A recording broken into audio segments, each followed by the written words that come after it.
thing. Oh. Go. Good morning, this is the New York City Board of Standards and Appeals public hearing for May 17, 2016. We'll begin with the special order calendar, decision items. Item number 1, 36482BZ, 24524 Horace Harding Expressway, Queens. Madam Chair and Commissioners, Jeremiah Candrava for the applicant. I for a motion to grant?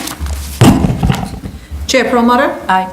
Vice Chair Hinkson? Aye. Commissioner Montanez? Aye. Commissioner Otley Brown? Aye. Commissioner Chanda? Aye. Thank you. Item number 2, 201-808, 40-38 216th Street, Queens. Good morning, Madam Chair, members of the board. Eric Palatnik on behalf of Rothberg Inspector. Okay, I'd like to make a motion to grant, but on condition that the project complies with the 2014 building code. Yes. So on that motion, Chair Perlmutter? aye. Vice Chair Hinkson? Aye. Commissioner Montanez? Aye. Commissioner Otley Brown? Aye. Commissioner Chanda? Aye. Thank you. Thank you. Continued hearing items. Item number 3, 19649BZ, 1280 Allerton Avenue, the Bronx. Good morning, Hiram Rothberg for Vassalotti Associates. So I heard the executive session yesterday and I'd like to discuss some of the items with you. The first thing is the U-Haul operation has been removed from the site and efforts were made to take it down from the internet. So when you go on the internet now, and I submitted to the board, it shows there are no hours of operation for the U-Haul. I heard that the board would still like some more action on that. I don't know how long something like that would take. I'm not technologically advanced to know how long we could get something down from the internet, or if we could enhance saying instead of no hours, saying permanently closed, but we'll attempt to do that moving forward. The second thing is the graffiti. I know that they removed or painted over the graffiti on some of the walls, but the issue came up yesterday in executive session. So I don't know if there's new graffiti there? There's new graffiti there. There's new graffiti, so I mean, I guess, you know, graffiti is a reality for this site, so you probably need to have some sort of a plan that you can tell us that where you're going to either use some sort of graffiti repellent paint or do a regular painting and water blasting or whatever it is, because Okay. it's clearly, this site is being plagued. Okay, that's fine. The third thing is the landscaping. They did put in new landscaping, and we provided photos to the board. I mean, it's not, you know, it's not there's not a large site for landscaping on this particular site, as most of it is covered with asphalt. But we felt that the landscaping that was put in met the previously approved plans and conditions that were approved by the board. No, but what we had asked was that there's this it's like a flower box that sits on top of the wall, which is not functioning at all, but it doesn't function as a buffer to the adjacent residential property. So what we had talked about at the last hearing, if not the one before, was that there's a little sort of sidewalk, a little path, concrete path in front of where the cars park. Right. That doesn't have a function, and that should be dug up and turned into a planting area, in-ground planting for trees for shrubs essentially that function really as visual buffers between the facility and the residential next Okay. door. That's what we're talking about. Okay. And they're planted close enough on center so that when they fill out, they create a solid buffer line, and they're Right. high enough to conceal, you know, they grow to some height. Okay, Right. understood. Reasonable height. And I think the last thing were tires. So I'm not sure if you were referring to new tires? No, the racks are no longer there, the racks of tires. But now, I guess, with lack of any other solution, they're just stacking them next to the building. Next to, They look like they're discarded tires. because they're, you know, it's a small site, so when people come in and get new tires, they have to have a place for the old tires to be left before they're picked up and disposed of. Right, but they probably should be in some kind of place where they're not visible to the eye, or in some sort of container, or in the building, so All right, that so this way we- they're not, because, the rack was one issue, it was visible, it was a rack, but it was at least orderly, but now that there's no rack, it's toss tires against the building. That No, to no, me I is- understand, all Is right. not a solution. So we should think about some kind of enclosure or bin that they can be put in that, Right, or if in you the have some building or space in your building, that's probably optimum. yeah, So that the they're space is tight, the space is tight in the building it's a small little shop, so, I'll come up with something. Okay, and you should show all of this on the plan. So like, where did the tire rack go? Where? Well, is it- on the tire rack that they had out, they put in the building. They put it inside, okay. Yeah, they put it So inside. can you show, the location of the tire rack on the drawings? Okay, And also a proposal for some kind of storage structure or enclosure for the Bin tires? of some sort, Yeah. yeah, that could contain. we've had that at some other stations, so yeah, I understand, I know what you're looking for. Okay, So I would ask for a month, okay. unless there were any other issues that I Okay. Sorry, I'm just writing. Are there any speakers on this? Okay. Can I know what, yeah, I'd like this, can I see that, just to know what? Okay, so, a month. So you want to submit in a month, or you want to come back? submit it Submit in in a month, It's fine. okay. So then, Do you need anything? we have time on June 28th for hearing, for instance, so you could submit on June 8th? Is that too soon? I'm not sure that that's enough time for you to actually... June 8th's a little tough. So. Yeah, so, but the idea is that you'd actually do the in-ground planting. No, I understand. Yeah, so maybe it should be more than a month. I think it should be... So let's say submit on June 28th and whatever the next hearing is That's after good. that. Okay, so then submit June 29th for hearing on July 19th. Great, thank you very much. Thank you.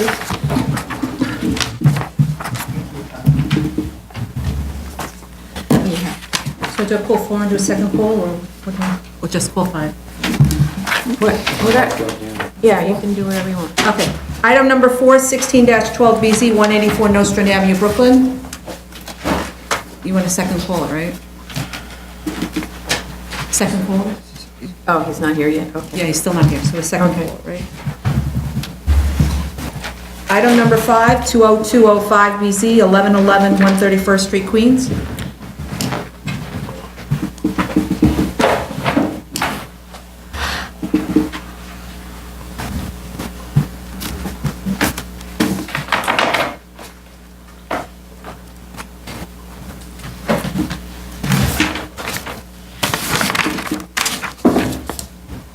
What do we got? All right. 3 each or 4? That's one pile? Oh, okay. No, just mix it.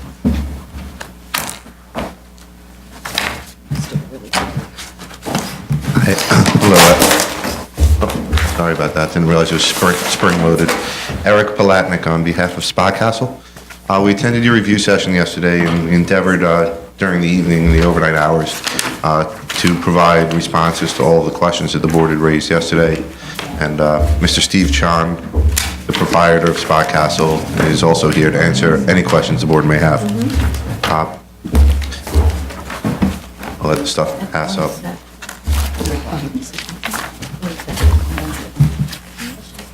One complete set. Sorry, we're still passing. Thank you. You already have one more? Oh, I don't have the other 2. What are we missing? Do you have any more for him? No, I apologize. No. No, that's what we got. You could have my copy at the fire- end. I'm happy to leave it with the fire department. And we'll make sure they get a copy. We passed up 3 items to you. SLA license, which is the one that looks like a permit on the front. You've also got the Department of Health safety plan that was attached to this Department of Health application, and then you also have a plan set. The purpose of the first two items that we passed up is the Department of Health and the State Liquor Authority documentation, is to show you that both the Department of Health, it pertains to the pool, bars in the pool. Which is the Department of Health document? Department of Health is this one. This one? This one, that one, correct. Which at the last page has the approved plan from the Department of Health, and it also includes the narrative within it. And since you're on that, if you go to the second page in the narrative, right, the first main paragraph speaks to the Aqua Bar, speaks to the location of it, and the requirements of safety and precautions that will be taking place. We're submitting that to you so as to show you that the Department of Health, when they reviewed the application, were fully aware that there was going to be drinking or alcohol within the pool and did approve it subject to that condition. So is closed drinks a term of art? I believe closed drinks, does that mean it has, what is closed drinks is being asked, Steve?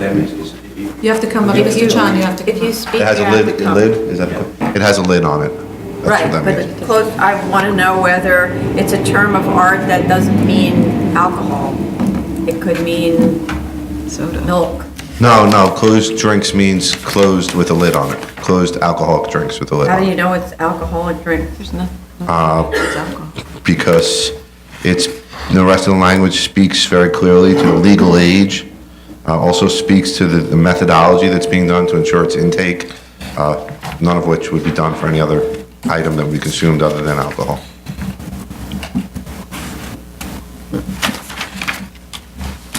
Sort of assumes an assumption, but okay. But any assumption that you might have had there, even though I don't think, I think it is speaking to alcohol. The State Liquor Authority also issued permits, which if you go to the second to last page, Of which? that's the State Liquor Authority permits, that's these. And the second to last page there shows the location of the bar. And the application refers to that throughout, and we could give you that after the hearing as well. Mr. Chan is here, he could speak to that a little bit more. He spearheaded that, securing that approval. So the description of the alcoholic use that you provide to the SLA describes alcohol being served at a swim-up bar or at a bar. You want to speak, Steve? I'm going to let Mr. Chan answer that because he made the applications. The plan looks like it's a swim-up bar. Right, is this submitted to the liquor authority, this narrative? Yeah, that, Just state your Because name for this- the record, Mrs. If it Mr. does, Chan. this does make mention of intoxication and bartender. So it does let you think. Where? On page 2, it says to. No, that's the. No, that's the DOH Department of description. Health. Oh, so this isn't submitted to the state? asking the question. Yeah. Yeah, and so my question was, did the DOA, did the SLA get the same information? And your plan shows a swim-up bar, not necessarily a separate bar where you No, it shows a swim-up counter. It No. doesn't show a Right, swim-up doesn't. bar. Yeah, it's swim-up counter. So I guess my question is that did the SLA specifically get notified that alcohol was being served at the bar? It just seems a little loose in its specificity. That's why we're concerned. now if you look at I'm the owner of Spa Castle, Steve Chun is my name. And if you look at this attachment, the second to last page, that clearly shows the countertop and the bar with the 7 stools. It shows a counter. How does the SLA know that that's where the alcohol is served? No, we have to show the location of the location of the place to serve the alcohol. This is the countertop and the 7 stool, that's the bar right there. It clearly shows. Can I ask a question? So this diagram highlights the counter with this red outline. is this what was submitted to SLA, which shows the red highlighted Yes, area? Entire. With the red With bubble? the red bubble.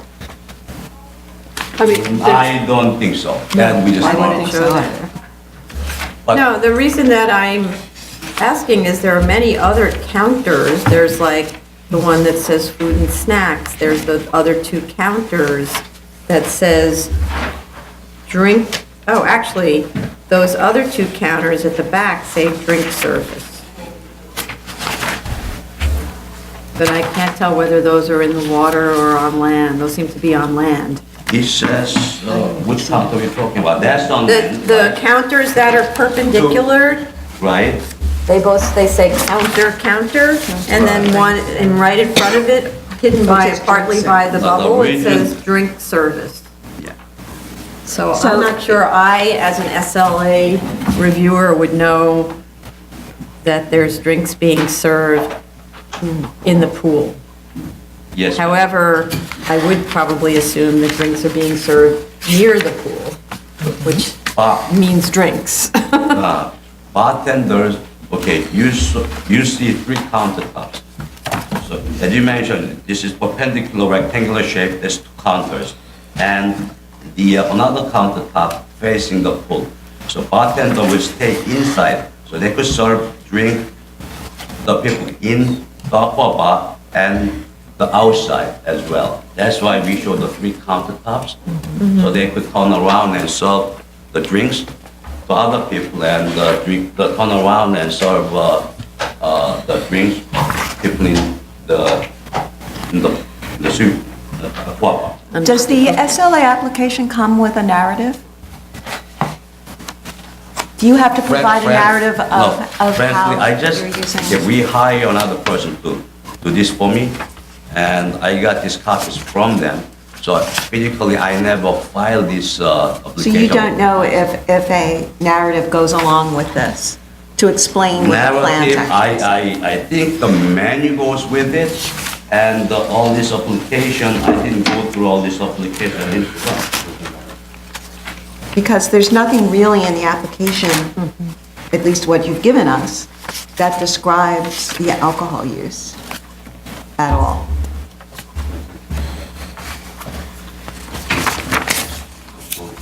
Yeah. Right, but this is a liquor license application, so we're assuming it's to serve liquor. And we see that there are bars that are circled here, counters that are circled. I would assume that the liquor authority should know that there is liquor served in the vicinity of these pools. Well, I was Yeah. about to add the same comment. What I'd like the chance to do, since neither Steve nor I prepared this application to the State Liquor Authority, Michael Floyd, or Michael Floyd Inc. did, we'd like to get in touch with them, and we could have them issue a letter. Maybe there's, same way at this agency, there's practice and procedure. I think that there's, that If we could that provide a there's clarification. Descriptive, Be you happy know, to. back in the day, you know, my dad used to do some of this kind of work. So I remember. Underwater drinking? Some of the, not drinking, no. He was a fine justice in the Supreme Court of the state of New York. But before that, he did a lot of legal work, and some of it included liquor right. licenses.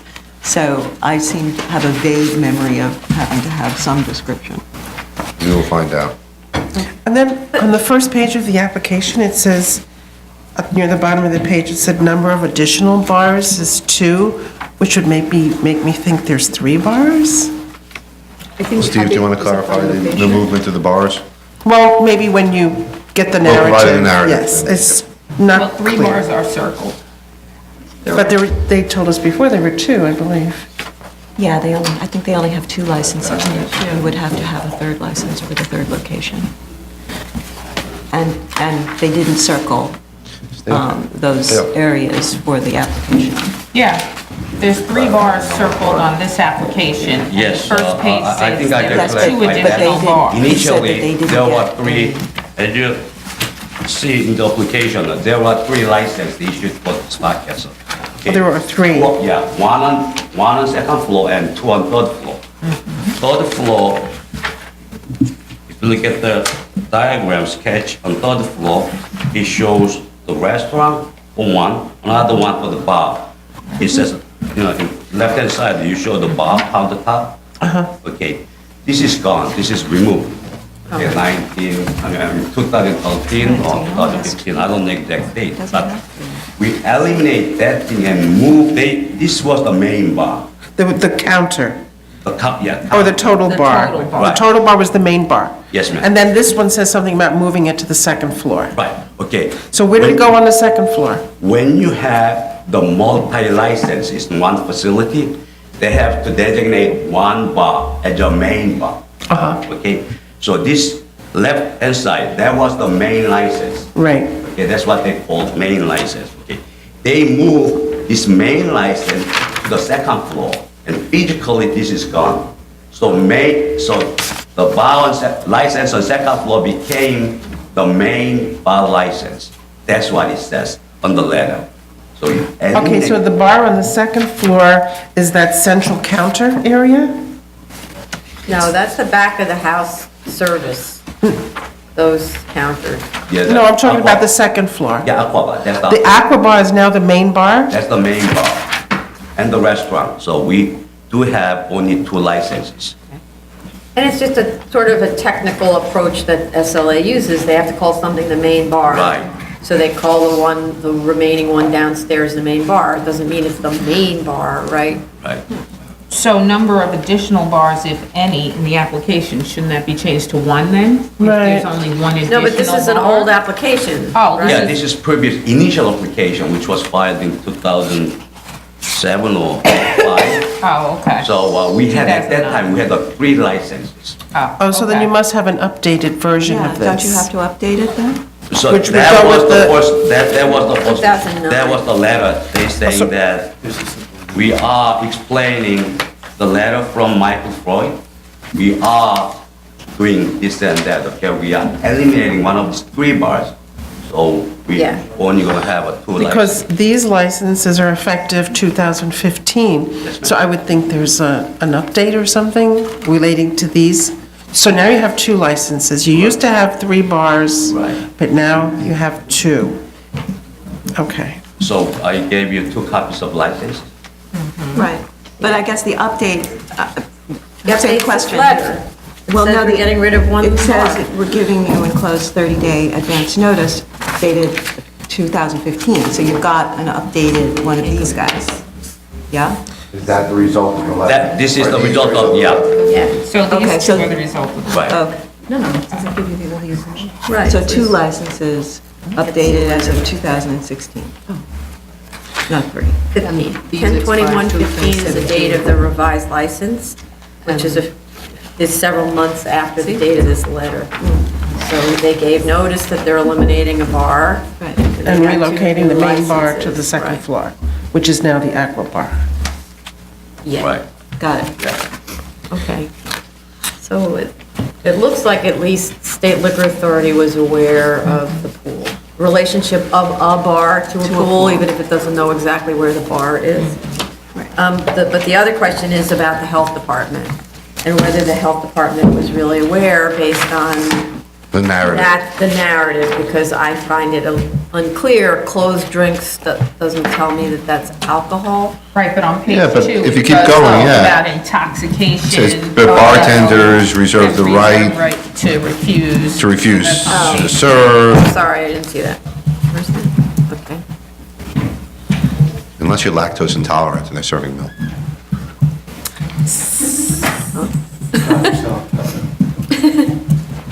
And the I guess. So then, I guess that my main question is then, how do you comport the drink allowance of 3 drinks, which for me is really a lot of alcohol, with the requirement under the health code that you not be intoxicated? You know, it says that, what is it? Not, I'm just Intoxicated. no, not intoxicated, it's not even that standard. The standard is under the influence of alcohol. There's a clause, that same clause we just quoted speaks to that. It says bartenders reserve the right to reserve, to probably means to refuse to serve any customer at any time for any reason. Should they see that a guest may be intoxicated even prior to reaching the 3-drink maximum, they immediately cut off the guest and informs management and security of their intoxication. Management and security then escort the guest out of the facility. So there you're is- saying under the influence means that they are exhibiting intoxication? I'd imagine, I mean, Department of Health, it sounds like Department of Health had the very same question based upon people's tolerance levels differing from person to person. Right. Understanding that 3 for a hardy drinker is not necessarily a number that puts them over the amount, but somebody such as myself that's a relative lightweight, by the time I get to that second drink, I'm not in a car and I'm not doing anything that I'd have to focus upon. So I think the same standard would apply here, but I think the way that we wrote the rules is not to prohibit my friend Mark Mahoney, who could put away quite a few more than me, from sitting at that bar and having 3 and being able to enjoy it. And so the rules permit a bartender to use their discretion? Use their discretion between me and Mr. Mahoney. Mr. Mahoney, that's, Right, because An actual person. it's a 3-drink Smith. maximum. My fictitious but law school roommate. A lot of people spend several hours here, so it's not like 3 drinks that are usually consumed in 1 hour. No, it's Three not, drinks it's consumed in usually, 8 hours. yeah, usually the average stay is, Steve could accentuate, I'd imagine 3 to 4 hours, and so most people stay for the entire day. But that point is another point. It's not really Oh, put in whatever. place to allow people to come and, drink heavily. That's not the incentive, that's not the goal, that's not the atmosphere, and it's watched, so. And Department of Health is aware of that potential, it's the very same concern that you're raising. Yeah, okay. I mean, my feeling about it, this is really the Department of Health's job and SLA's job. It's just, we wanted to I make just want sure. to been apprised of it. Yeah, so, okay. What were any other issues that we? You had a whole bunch of questions on the plans, items related to the facade, which we updated, notes for the ADA compliance, which we provided, updated notes on the sprinklers. We had the old notes.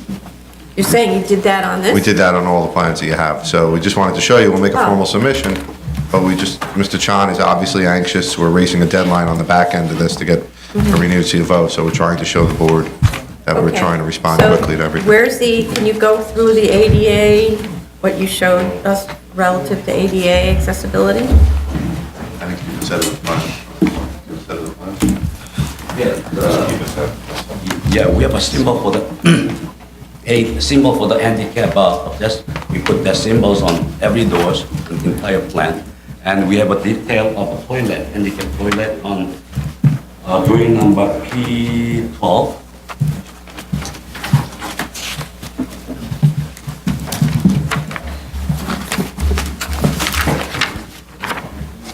Yeah, the standard notes, Yeah. but how about, what was was there a specific concern on the board for accessibility? Did you To see? pools. To pools. to the facilities and an accessible path from the entrance to those pools. Yes, yeah, that's, we show the symbol, the handicap symbol on entire doorways on this hallway.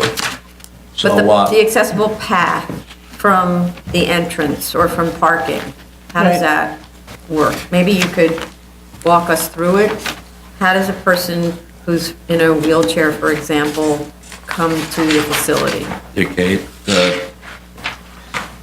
they're gonna drop, the park in the front and come through, handicap accessibility is provided, and they could go, they use the elevator to go up to any floors, Okay. from cellar to third floor, So they would come through the drive-up and right? get dropped off? Dropped off, So then it's all valet parking? as well valet parking, or we have handicap accessibility from the rear side too, because we Yeah. have 2 doors on the elevator. so And an they could- elevator right there. Yeah, they could Yeah. come from parking area as well Right. as the front. Okay, and then the pathways to the handicapped accessible pools, and also, I guess, locker rooms. Lockers, that's on the cell area, same level, so they could just walk through there. We can come through the door and they're right there. Wait a minute. Where's So the, is your question? I'm confused about, We show the symbols. on the first floor, how do you, is this a doorway? Everything. This is, looks like an elevator. Where's the elevator? In the lobby? No, I don't see how you get, you have to walk into it. Sorry, from the first floor, lower level parking, P9, when you're entering into the main lobby, you have, oh, is that an elevator or is that a foyer? This is elevator. That's an elevator, so Yeah. everyone walks into an elevator From the parking. from the parking? No, She's confusing with the valet parking area. She's asking, she's imagining that she's on a valet parking area. So she goes to the foyer. no, then they have to come through front. No, but if they're handicapped, he said there's No, anybody. How does anyone get in from this level? from the rear. From rear, From the rear on P9? It says entrance to main the level. main entrance is in front of the building. No, but it says entrance to main lobby on your note. T09. P9, there's that walkway, entrance to main lobby. This is when we could have a digital screen. Where's this? A little point. 09. I'm, No entrance to me this way. I don't see a door. How do you get in there? it's, Just an elevator. no, What they're showing is that you would come in here and you would go down to the lobby. That's what they're showing. So everyone has to, from that level, go into an elevator.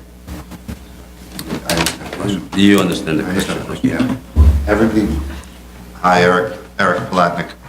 Stay up though, Steve. Don't go so far. The question you're asking is on that level, that's where cars drive in at that level on page P09. Yeah. And that area that says entrance to main lobby, that's not that's just a walkway that's just denoting with hatches, how, mostly service personnel and employees of the business would be using that to get into, there's an elevator right there. And then that's the very same elevator that services the main entrance downstairs on every floor. So if I drive to, so let's back up. So if you drive, you're coming in the floor below. Oh, so if you go I'm back coming in one at floor- 09, 08. Go to floor, yes. Now, if you look at where that elevator is, Where do I drive to? So, on this one, you're coming in through on the top of the page. What about, I thought some people drive into the parking area. You can, let me explain. If you go to page P08, you'll see at the top where it says the word 11th Avenue in the center. Yeah. You'll see a driveway right there. Correct.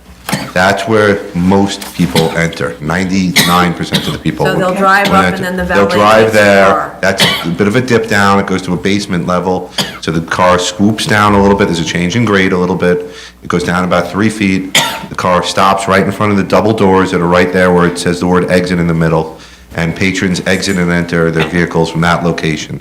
The valet then pulls up, makes a right, goes to the corner of the building, makes another right, and then comes up on P9. page P09 and makes the right into the back of the building. To get into the center of the back of the building where we were a moment ago, where it says open entrance to main lobby, you'll see that elevator there. That's the very same elevator that's on the page before, behind the reception area. Right, gotcha. So what they're denoting there, and then if you follow that elevator, that's the elevator throughout the services, the entire building for all the patrons.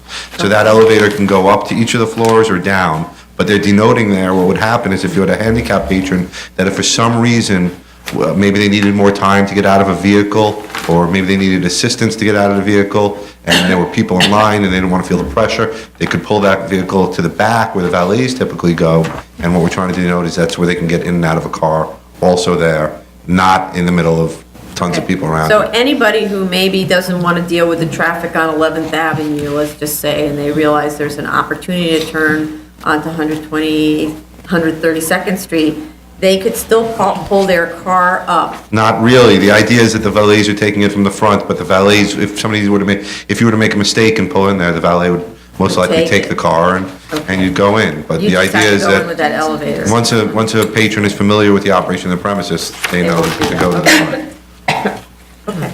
so following up on the question of accessibility to the rest of the facilities, the various spa spaces that are being provided, So if I go to page P10, there it seems on that mezzanine level, the elevator doesn't stop, but there is a foot massage and a rest area, and that is accessible only by stairs. That's correct. So the foot massage is then not accessible to, You are very correct on that one. Okay, there's no elevator stopping on that level. Okay. However, we have another massage area in the main floor. which also provides the same Also service? provide, yes. Okay, okay.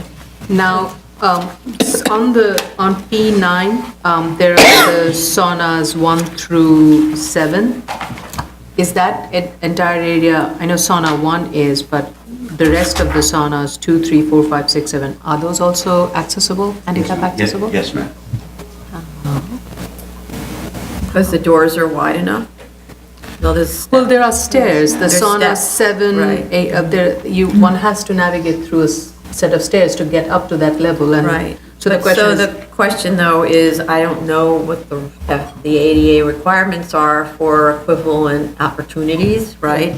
Nor, I know from some of my experiences at these things, each sauna is a different type. One has a gold Okay. ceiling, one has a, right? So I don't know whether it's clear that that first sauna, the traditional one, has accessibility.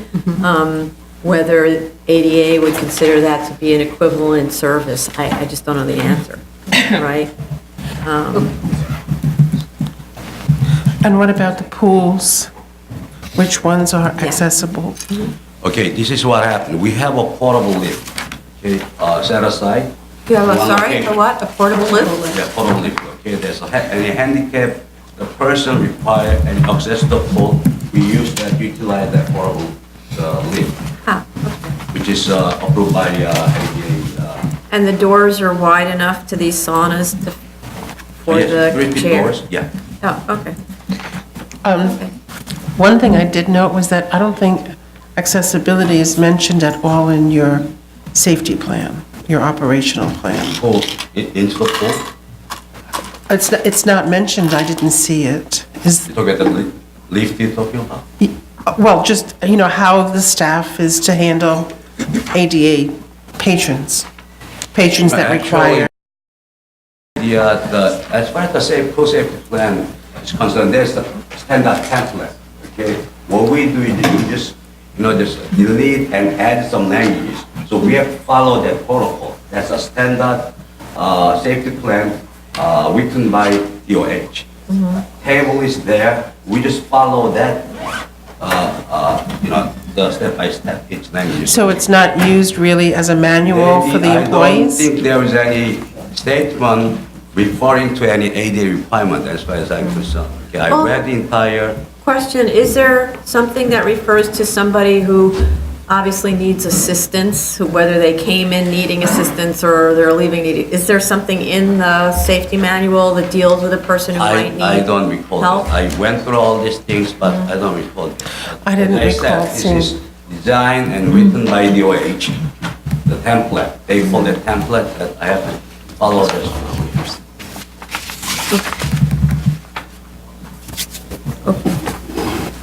Any other particular? Well, I had the question about the occupancy, Yeah. because I don't remember where I saw it, but I saw an occupancy for each pool and for each flat area, and when I added them all up, I didn't come anywhere near the 1,200. 1226. 1226. Right, I had, what did You came up to 500 or something. The safety plans have a pool rated capacity of 265. The deck capacity is 108. So I just didn't see, and then in your statement, you referred to the DOH approved occupancy Okay. plans, and I didn't see any DOH approved occupancy. The plans you gave us were really sanitary plans. No, I gave you, Well, maybe right now you gave us something else, but what you gave us in the submittal was really a sanitary. at the last, as you know, the last PSA meeting, it wasn't finalized. We were just going back and forth. Okay, we didn't have approved safety plan, okay?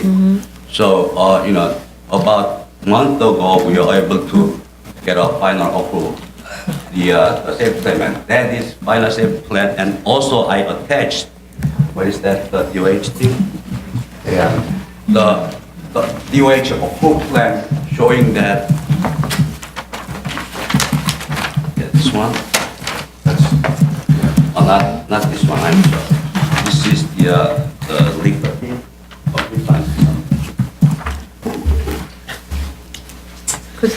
The occupancy that's shown on P1, that's rated capacity, right?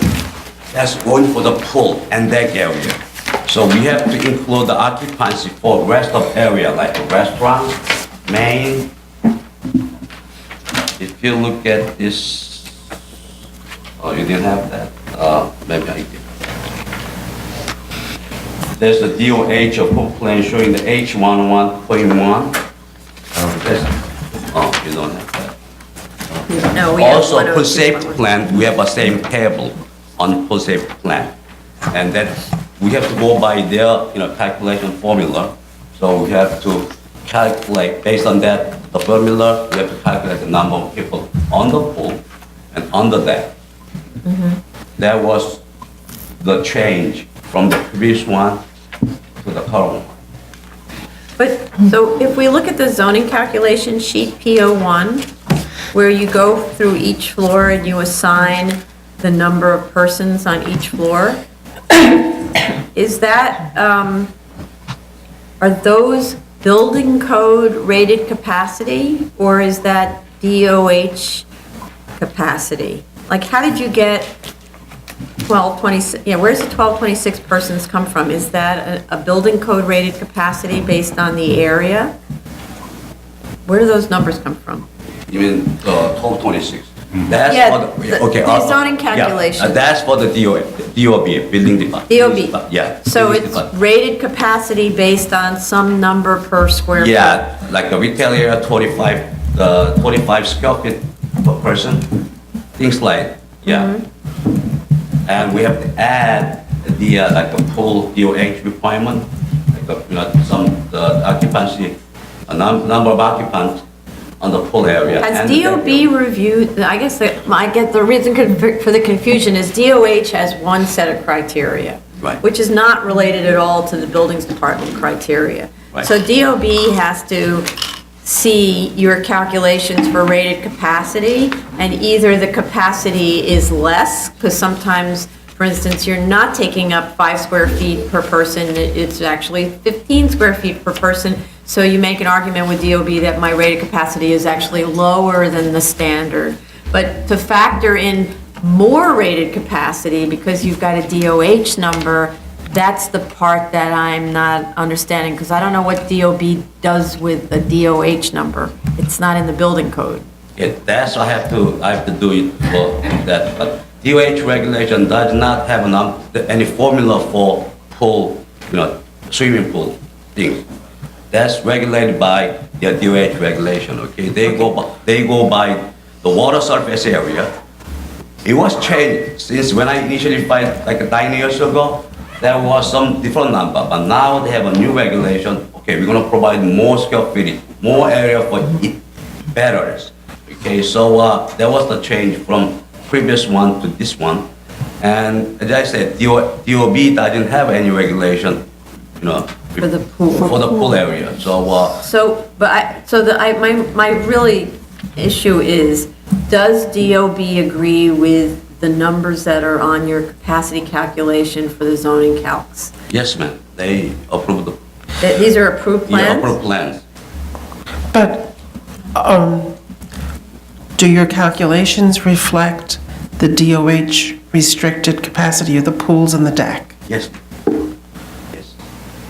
So DOH pool area plus and the rest of the area, which is regulated by DOB. So Right. I add these two numbers together and I got 1226. But well, I don't see how those numbers all go together. I don't see those calculations. And in the statement, it was referred to that they were DOH-approved numbers.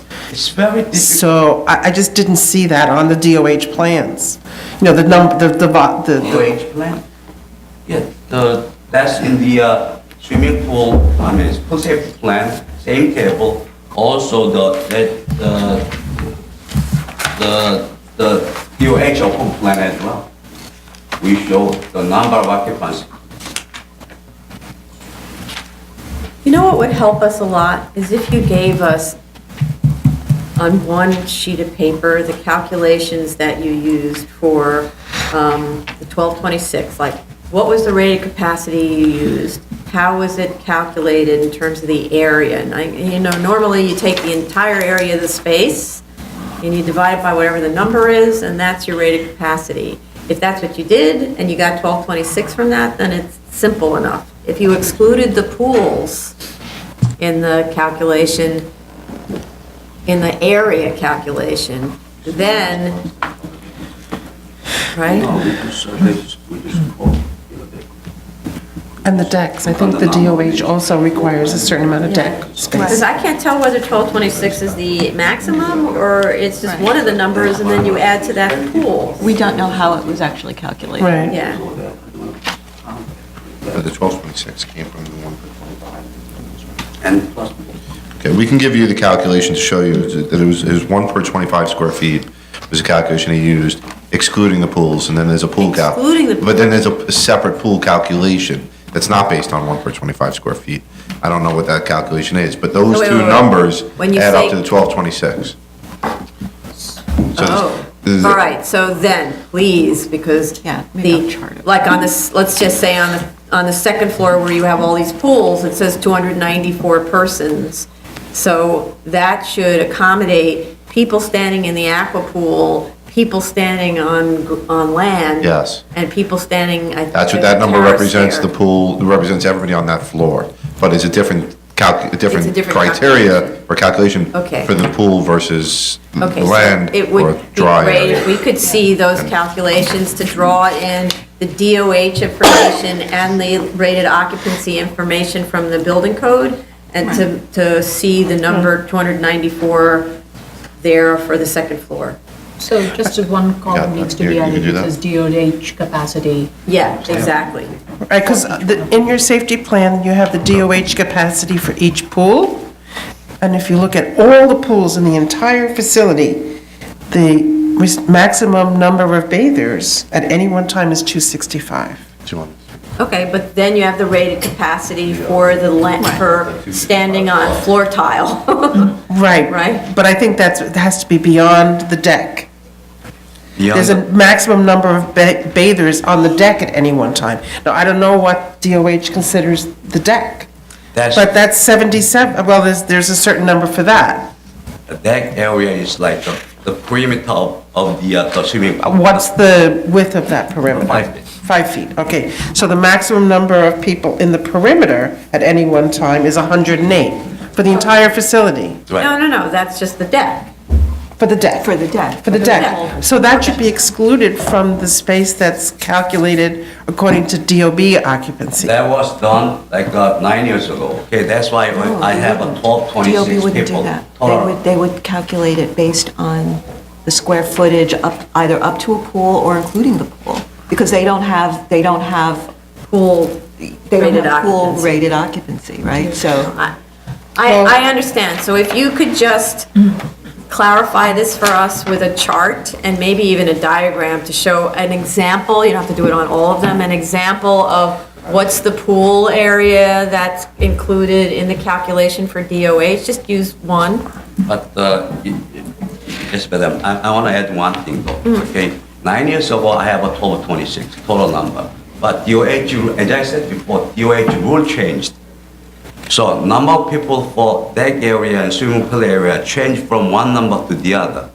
My purpose was, I have a revised amended, I have to amend the PA plan again, Okay. because we have, this, I want to have a new COO. I just didn't want to change the number of people. I didn't want to increase the number of people to my facility because of DOH. That's gonna be, because normally it's You don't want to more work, increase lot of it. work. Right. So my objective was to maintain the same number, which is 1226, and cut down some numbers on the main floor, hallway, locker room. That was my intent of this Okay. design.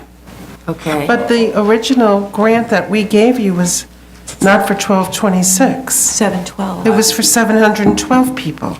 So we're actually approving, well, partially approving that 500 Right. addition. So you have to show us how you got to that additional, even that was 9 years ago or whatever. And then How does from that that, translate it doesn't parking? look like your parking is adequate. Yeah.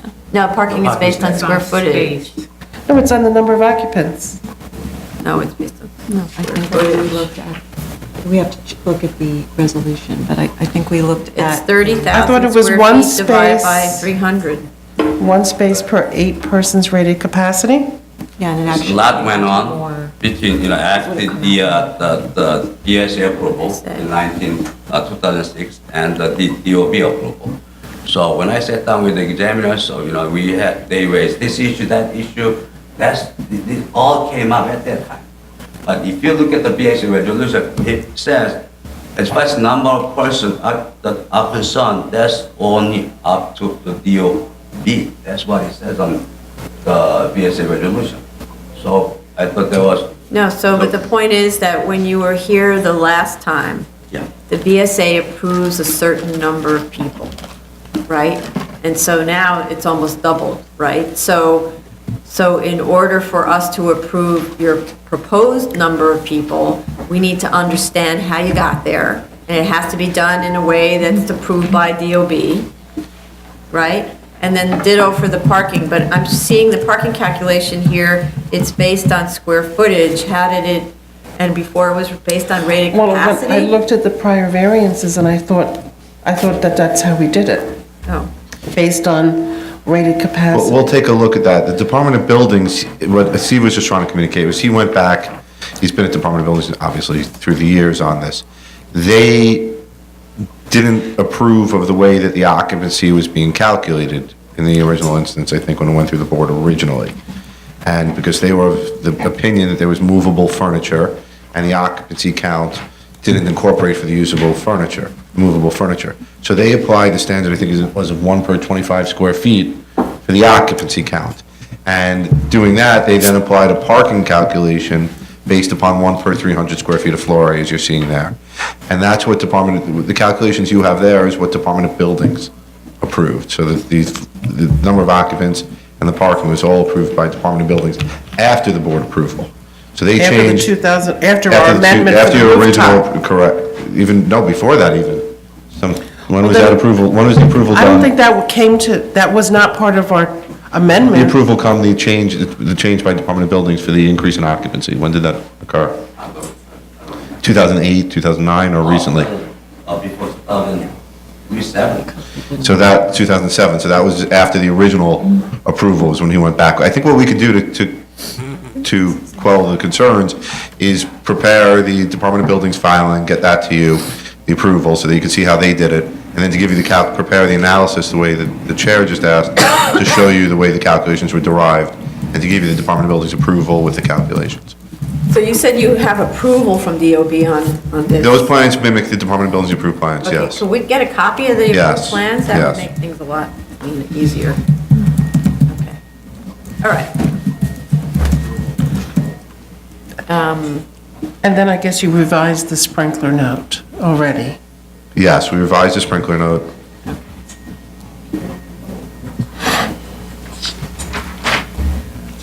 Okay. Are there any speakers on this?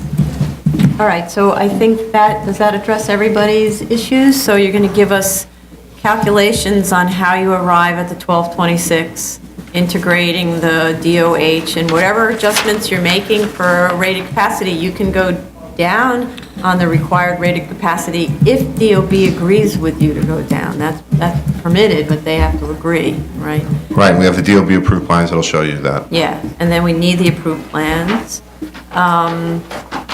And anything else, any other submissions that we need? No? You're going to submit what you submit today.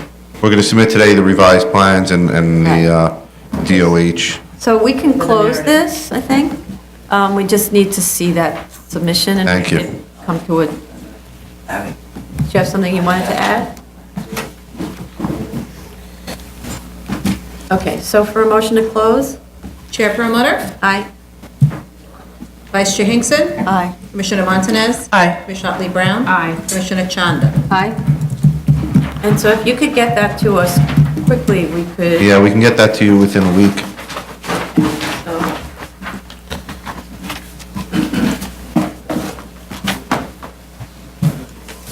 We have to, this is the 17th. I think, I'm sorry, I need to count. I think we could handle this on the 14th, though.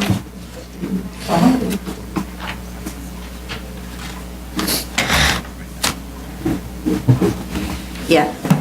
So what we could do is have a decision on June 14th and just submit it to us as quickly as you can, okay? We'll have it to you This week would be great, this week. We'll do our best to get it this week. Thank you. okay? Thanks. Is your client here for number 4?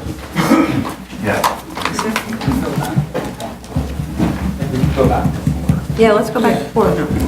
Item number 4, 16-12BZ, 184 Nostrand Avenue, Brooklyn.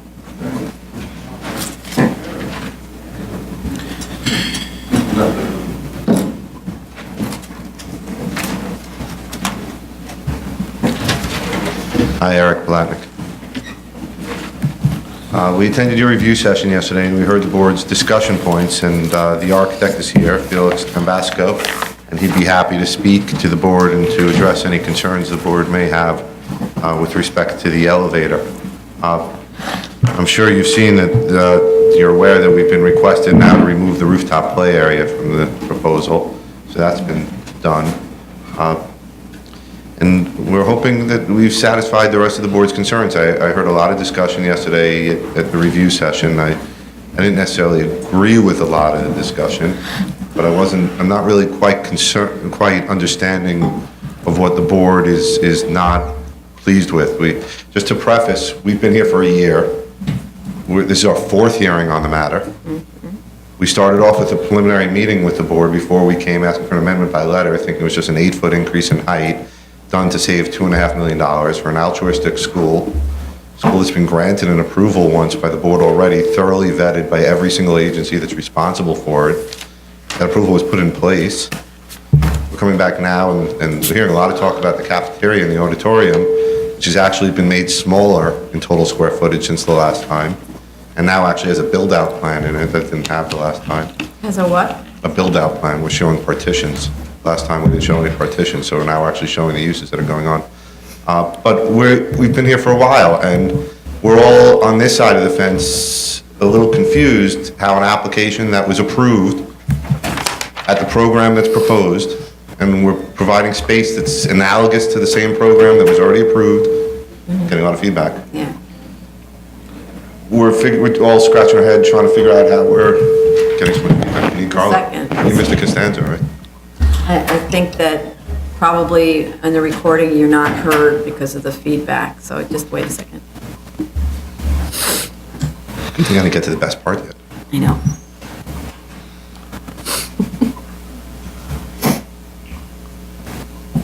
Test. Is that better? Yeah. All right. Yeah. So we're here sort of just looking for the board for direction. We'd like to know what the board wants to see Right. in order to make a determination. We have hundreds of children that are dying for the space. We've been at this for a year, trying to get this amended, a year. And we're dying for the space. Okay. So tell us what to do and we'll All see right, if so we can do it. we've actually been telling you what to do, but I don't know why it's not clear. The reason that for all of this delay is because the originally approved set of drawings had an auditorium that was in the cellar, and it was clearly only for the use of the children because the lobby and the elevators, the whole system worked right down into the auditorium, which was right adjacent to I think it was adjacent to the kitchen. So the use was very clear. Now, and you have to understand that we have a lot of experience with other facilities where the auditorium is illegally used for public catering. So, and I always say, for an architect, the drawings speak, they reveal what the intent is. That's just the way it is with drawings. So we've been talking about that it's inappropriate to consider the use of an auditorium for a school as a public catering facility, and that now without the rooftop play areas, which unfortunately have to be removed for environmental reasons, the auditorium has to double function as a gym because there's no place else for the kids to play, right? So all the more reason, because what we've been talking about all along is the incredibly awkward relationship between the upper floors where the kids are and the access to the auditorium. So when we had that discussion last time, we said, remove the second lobby. And the whole point of that was to increase the size of the existing lobby, improve the circulation between upstairs, kids upstairs getting into the auditorium. And instead what happened was something, I'm not even sure is legal from an egress point of view, but it created this very bizarre access with the elevator, where you have to go up a flight of stairs from the auditorium to get into the elevator, for example. And I think I mentioned that I did it myself on using cut and paste. If you simply took the staircase, and then the other part that happened is because drawings are just drawings, right? Stair number 2 was cut so that it's missing treads now. And if you count the number of treads to get up to the second floor, there aren't enough treads to get you up to the second floor. So it was just done, I feel like, to appease us, and it's not addressing it. So let me just finish with, let's finish the thought. If the stair number 2 was literally picked up and shifted over to the other side of the elevator, where the current second lobby is, you would create a nice sized lobby for the entrance for the kids. The staircase would drop right down to the auditorium. The elevator would be on the correct side of the lobby where disabled people. I'm just trying to follow you. You're saying. You just lift the staircase and Shift it to the pick it up right. and put it over onto the right side where the lobby is. We could do that. That's not a problem. I mean, well, I'd like maybe if I can get the architect to come up and speak so I can make sure he understands exactly what you're saying.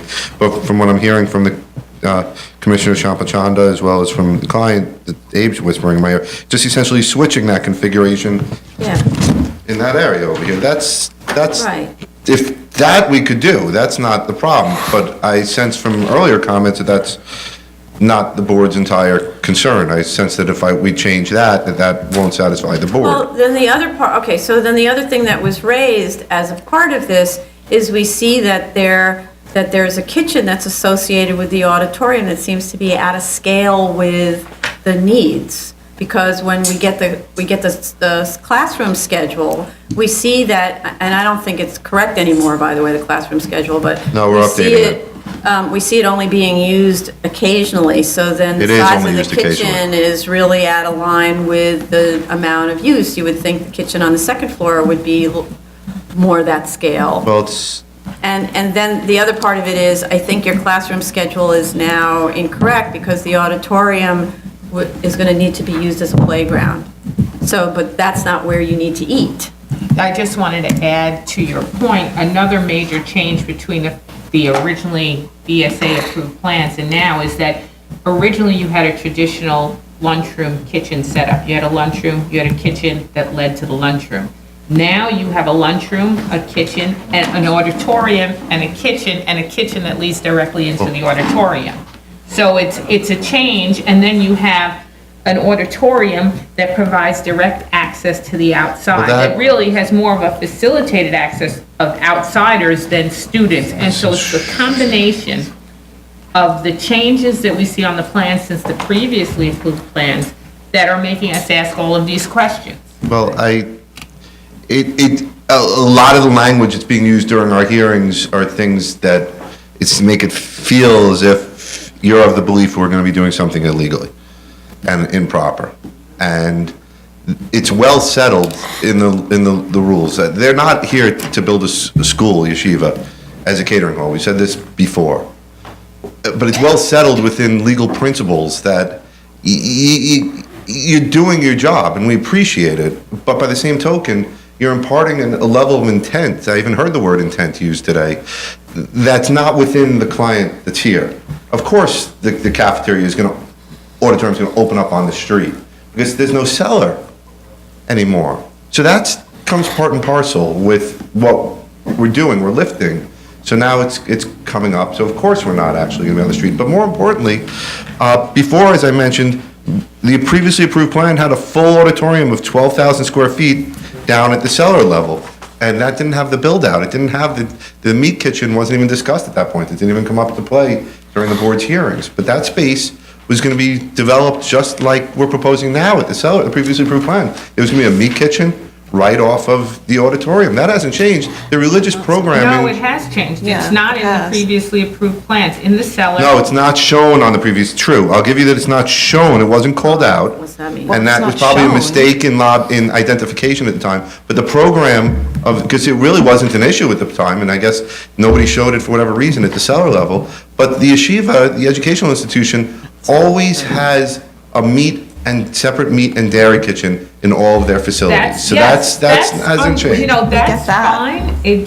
Nobody's questioning that. It's the fact that it appears along with other changes Yeah. that made it look like the function of the school now was taking on another function. No, well, the only thing that changed in addition to it, and if we could just stay on this point, because I think And it's the the scale only thing of it that's- as well.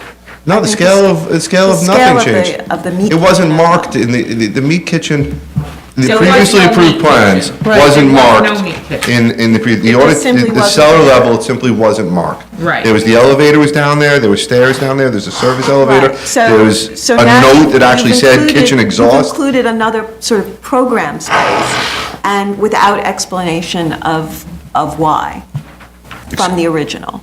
So- Well, we didn't realize it was, the kitchen discussion was going to get to such a level, but now that we have No, gotten to this. it's not a focus on the kitchen specifically, it's a focus on the apparent change. The original drawings show, first of all, in the cellar, the entire floor was the auditorium, right? Right, but there was the intent- only way that you could get to it was through the main, like, it's obvious that the children were being sent right down into the auditorium, using an elevator right in there. There's no access by anyone from outside. It was There is, there's, purely- no, so if we could stay on this point. Please, you can't On that speak note, unless- and Abe, please, Abe, just relax, Abe, don't worry, I'm gonna listen to you. You're here all day. The cellar level plan in the previous approval shows in it clearly a separate set of stairs from the outside, a service entrance That's a to it. fire egress, that's a Or an different egress, and next to that, there's a note that says kitchen exhaust on the previously approved plan. There was every intent at the time, for whatever reason, it wasn't brought up. When this came through, the discussion here wasn't about, the first go-around wasn't about it being a catering hall. The discussion about it from the first go-around was the neighbors that didn't want to have a school in their community. And there was a big, long, drawn-out set of hearings that focused a lot on that. And that was what everything was focused on. This discussion that we're delving into now at the level where the meat kitchen is and the dairy kitchen was never discussed the first time. But what the board is perceiving as a series of steps to manipulate and to misuse the zoning approval process for this yeshiva is actually just a series of steps.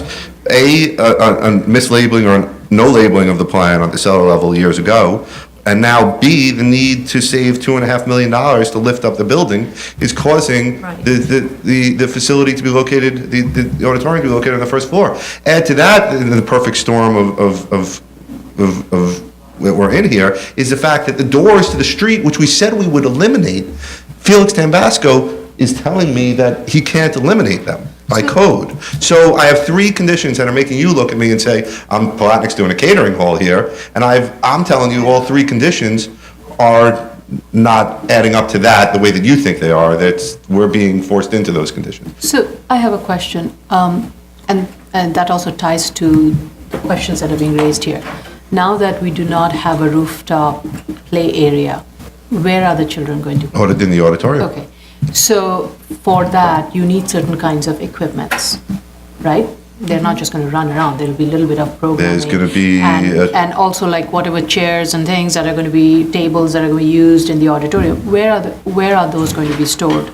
And So that's why the question Well, this was is even also more asked. of a reason why we have even more of a programmatic problem with why we need the Well, space even that's more. the other but reason why we were that's- asking the questions, that maybe given the functionality of the meat kitchen is not as regular, and it's an occasional event, maybe that could be used also as a way I think for the storage and rabbi other would, things. rabbi so- would have a much different view. They're very focused on their religion and their religious observance. Yeah. No, So I that's- don't think we're, I It don't has think to we're do saying with the eliminating scale it. of the kitchen, We're that's- not asking for elimination, we're just saying, can that the space be utilized in a way to address the other programmatic needs spaces I also? think that they will find the space, and I'm sure if some of the space, it's a good suggestion, if some of the space, a few hundred square feet to store balls and gym equipment that they need to could be stored, I'm sure they will. I'm sure there'll also be corners within the auditorium upon which they'll be able to store it, and they'll find other locations. I mean, it That's brings up something- the question, you've got a storage area on the roof, and my question yesterday was that now that you don't have a play area up there, because I think we all sort of assumed that that storage area was used for play equipment, et cetera, that you would not need that storage area on the roof, and therefore that would have to then be I think we need the relocated. storage area more than ever right now, and I think it'd probably behoove them to move the storage area over closer to the elevator.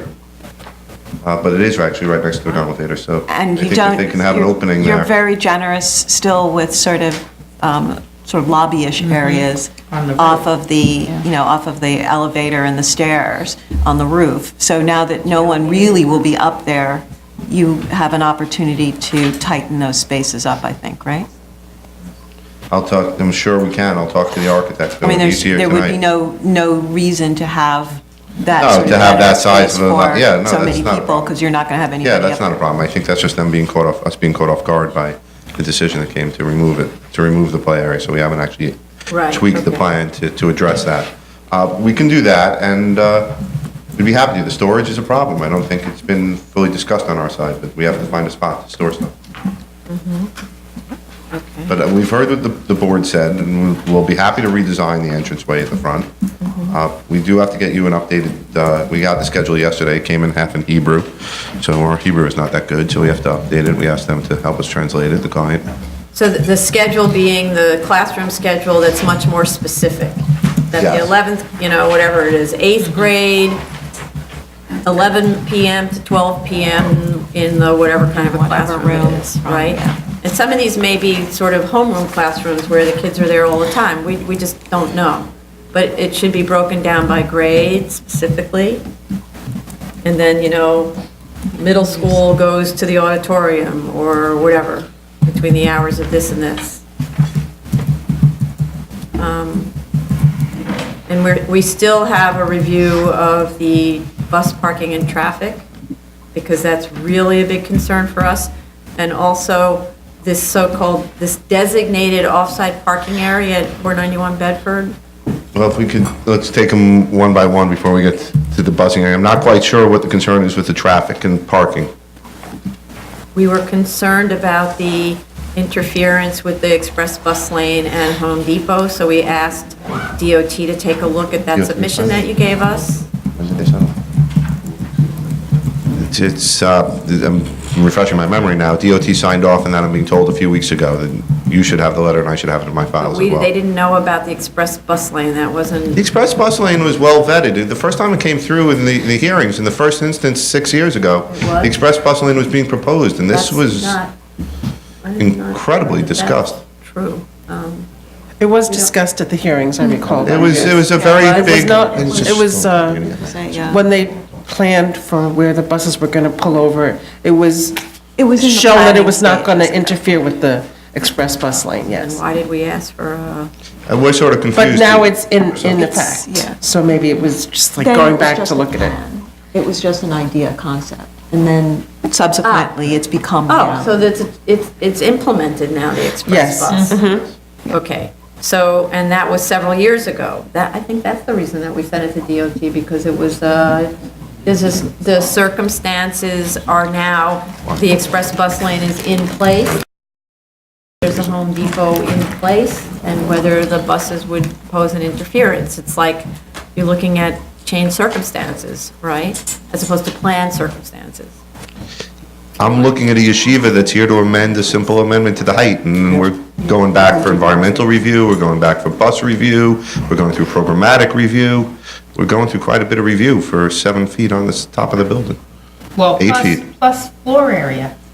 plus floor Right, area. didn't it go from Right, but we're not increasing the 55,000 total to floor 70? area. Yes, because the cellar is not counted. Right, But we're but- not changing, I guess, we're not changing, we're just trying to get kids in school here. Everything was vetted. We're up against the gun. We have no place to go, and that's why everybody's hovering over my shoulder like this guy is right now.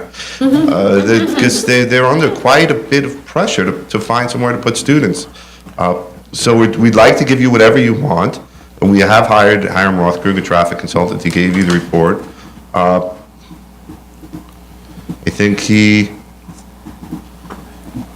Mr. Rothkrug gave you, we didn't bring him today because it wasn't Well, discussed for yesterday, but he instance, gave you a everything- detailed letter from April. Let's just say, everything's been vetted. We originally assumed there was a playground on the roof, and now we find out it's dangerous for children to play on the roof. So it's a good thing that we're looking at the environmental conditions as they are today, because without that, you'd have children playing in, Right, but we're addressing it. I'm saying, we discussed the buses last time, Mr. Rothkrug, and going back into it, gave you a letter dated April 26th. DOT Yes, gave you a we did letter. receive that, so, but You should have everything. We're just we trying to get them. have it, and the point is that we're not the traffic engineers, DOT is, so Okay. that's why we give it to DOT.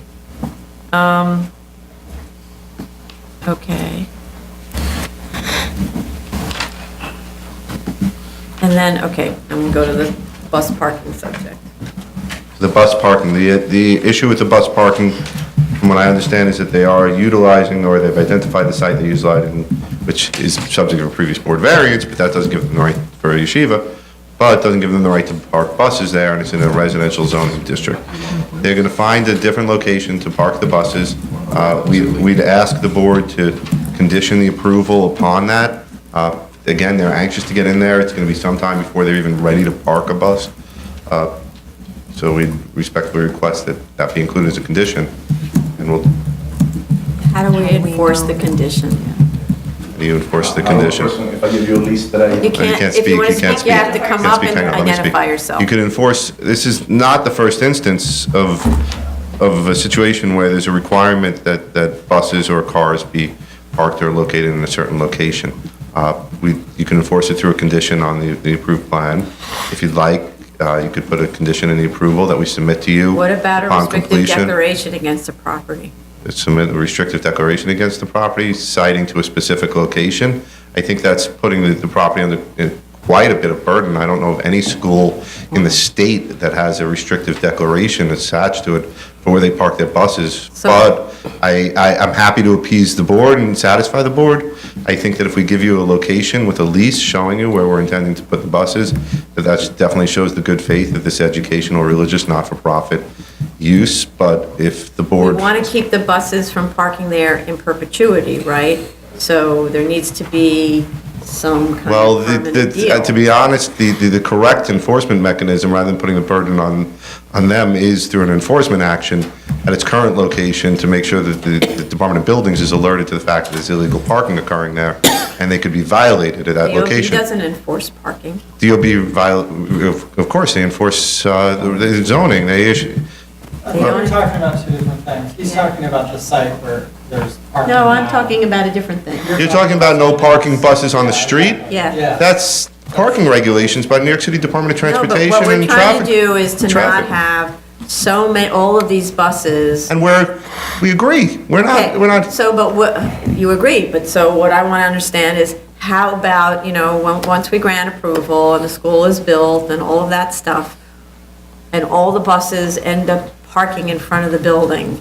well, you're How assuming do that they we- will, you're applying that. Well, let's just say it's hard for us. We don't have an How does we're any not an public school in enforcement New York agency. City, how does the city of New York protect themselves to make sure that there are no buses in front of the public schools? The How public does- schools How have does bus every depots. private school in the city do it? They have bus depots. Right, there's a million private schools around the city, not a million, but Don't- there's quite a few private schools, I misspoke, I exaggerated. There's quite a few private schools around the city, they all have the same issue. They park their buses in bus depots. That's what they'll be doing. They're assuring. So you're going to explain to us how you're going to meet. Yeah, the they're not going to board. keep the Okay. buses in front of the school. We understand that you don't want them there, then they're not going to keep them there. And they also understand that we're subject to the board's approval, so if they were to somehow park in front of them, could be called back and their certificate of occupancy could be in jeopardy, which is just quite a substantial penalty for them not complying with the board's approval. Okay, well, to be continued. Okay.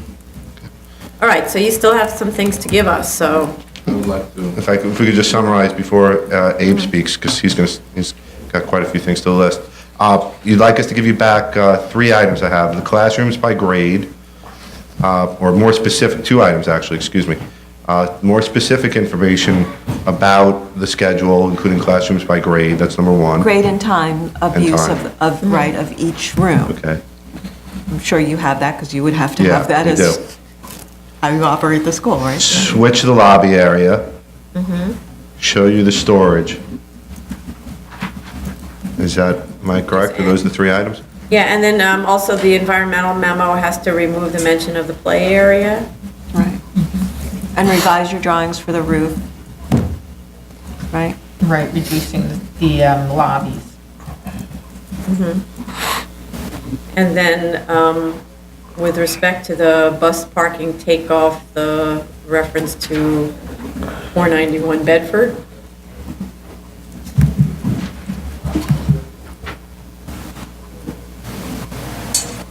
And come up with some solution about that parking. Oh, that's cool. Okay, and there's also a follow-up with you had an air quality conference call with DEP that needs to be followed up. Yes.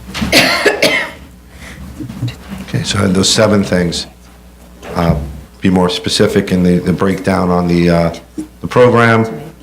2 plan changes with the lobby area, switch it around. 3, show the storage area on the roof.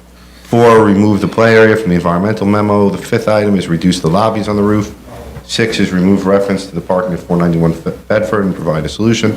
And 7, we will update we'll update you as far as the air quality. Have you given us, in the programmatic needs analysis, a description of the need for the size of the meat kitchen? Because it really wasn't in the prior No, we plans. could add. I just have one question. On your plan page, you have, is that a dumbwaiter in the back of the meat kitchen? So the dumbwaiter seems to go right up into the dairy kitchen. Is that the same dumbwaiter? And are you allowed to do that? A. Berkovic here. We addressed that a couple of months ago, a couple of hearings ago, and we spoke to our rabbi. He was okay as long as there's no active use of the dairy kitchen at the same time. So if it's just passing through the food, the dairy kitchen is shut down, he has no objection to that. I'm curious, why does it do that? Is that to serve the lunchroom? Yes. Okay. The meat kitchen is going to serve, we're going to use the dumbwaiter or the elevator to serve the kitchen, the children upstairs in the lunchroom. A. Berkovic again, I would like to address a couple of issues. Eric laid out most of it, but I just want to talk from my heart and give over our feeling what's going on with our school. We are in a location where we have to leave within a short period of time. We're forced, there was a issue with where we had to sell the building to the neighbor because of a how do you call that, right of first refusal situation. In Hebrew law, it's called bar mitzvah. I don't know if you're familiar with that. We're a neighbor and we have to leave. We came in front of this board, a different chair and one member is no. In 4 years ago, 3 members are here present, and we went through the whole process, a process that usually takes 8 to 12 months, took us 2 years. We had a lot of opposition from the neighborhood, which the board vetted, and we addressed all their concerns. Now, regarding, I hear a lot of talk about the intention of the auditorium. If you look at page 3 of the BSA-approved plans, there's clearly 2 means of egress side by side that leads straight down to the auditorium, the so-called street access. So if we do a function that is school-related, where parents are coming, etc., to participate in a function, there is street access, just like this new auditorium, which we discussed at length, has street access. If you look at page 3, it leads straight down. If you look at page 2, the stairs turn around. What we didn't show on the previous approved plan was a build-out. I can bring up a copy if the chair doesn't have one. I have it. It's just Okay. like- And now we didn't show is a build-out of the cellar floor. We did show a auditorium of close to 12,000 square feet, but this floor plate is much larger than 12,000 square feet. This floor plate is close to 20,000 square feet. We didn't show the build-out. We didn't know exactly what we were going to have. There was a kitchen exhaust pipe prepared that somewhere in this area there was going to be a meat kitchen. So we're not changing. This plan and the new plan that we're revising is in the spirit and in almost identical to the previous approved plan. All we did was raise the height of the building, so we should be able to save between $2.5 and $3 million, which we well documented to the board, how we're saving that money. Oh, you had one lobby. What is that? You had one lobby in your original plan. It had a lobby that was going to be split for men and women separately, so when the parents come, so that there was 2 entrances. If you look at sheet 1, it has 2 entrances and exit on Willoughby Avenue. It has 2 entrances and exit. If you look at To the sheet- lunchroom. to the auditorium. This didn't feed to the lunchroom. This feeds down Oh, to it a set of feeds to the stairs. staircase. To a staircase that leads right down to the basement level. If you look at page 3, this staircase, there's a wall over there. This doesn't feed into the lunchroom. This is a separate entrance, means of egress, strictly for the cellar.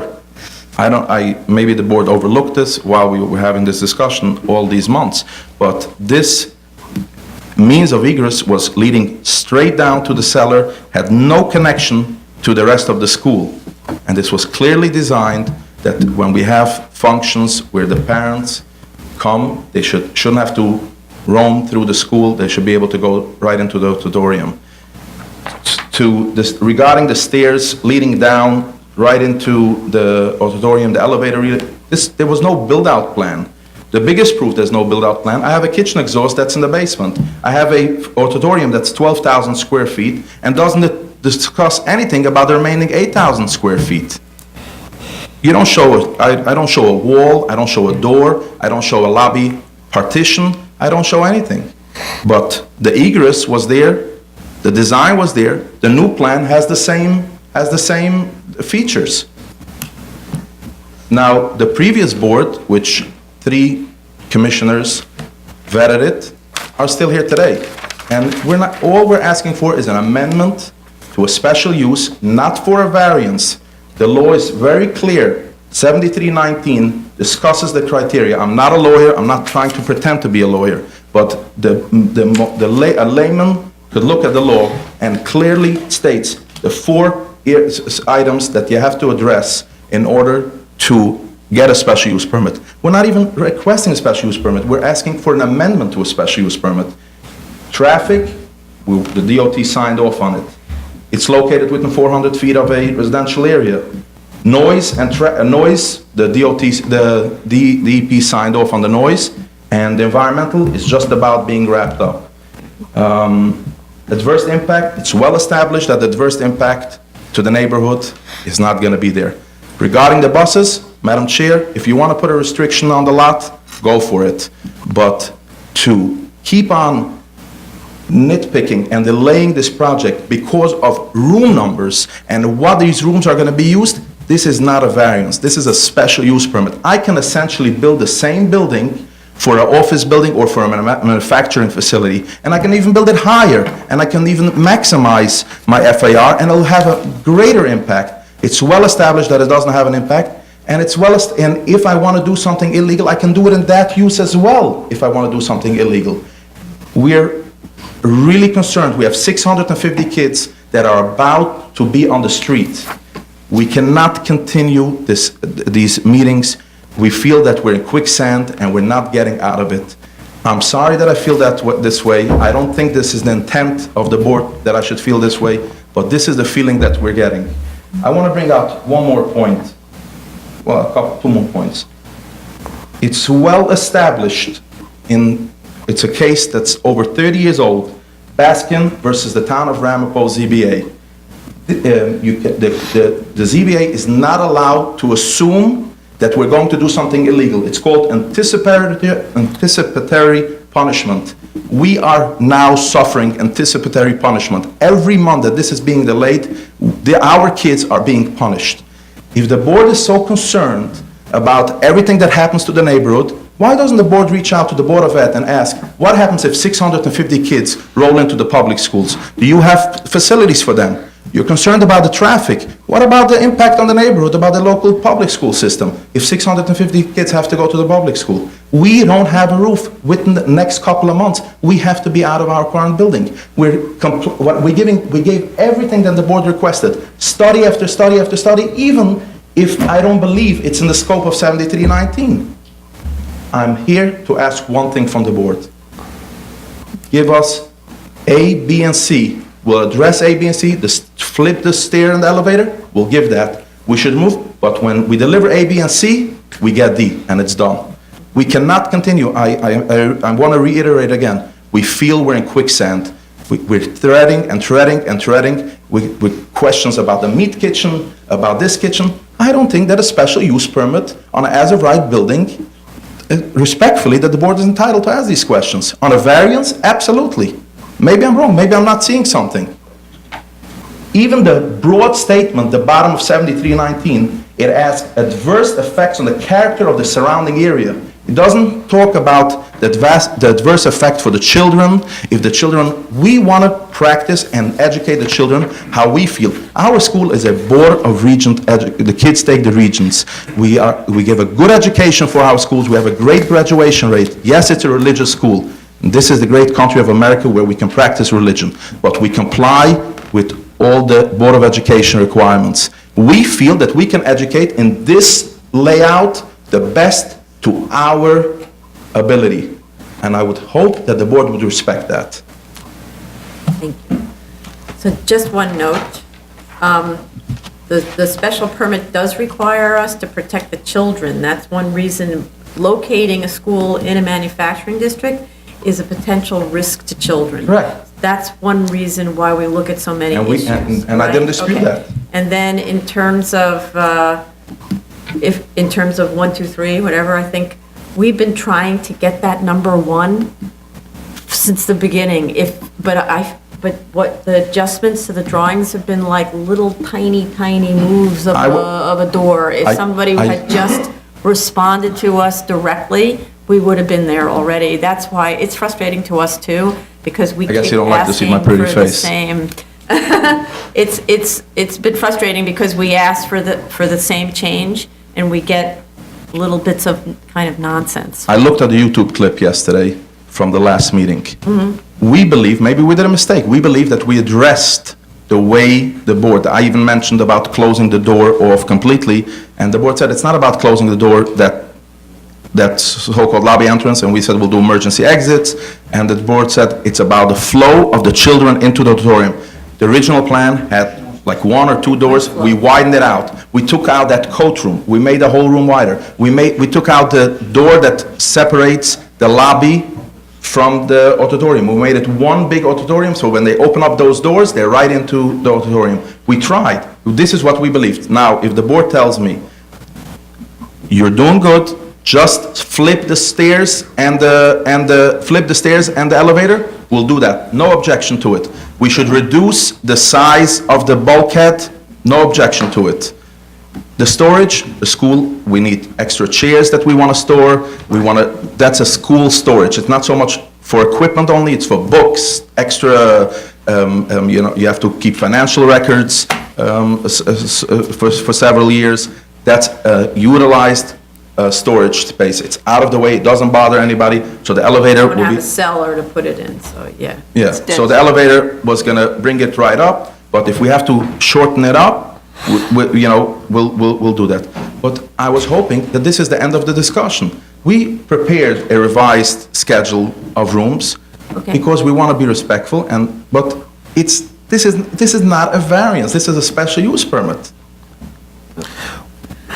Okay, do those things. I hope I didn't, No, understood, understood. Well, we're it's really analyzing it emotional for us. as what is necessary for the school. And me personally, I didn't see the meat kitchen prior, and I just still don't understand the use of the meat kitchen in terms of the school. We serve once a week, we serve meat.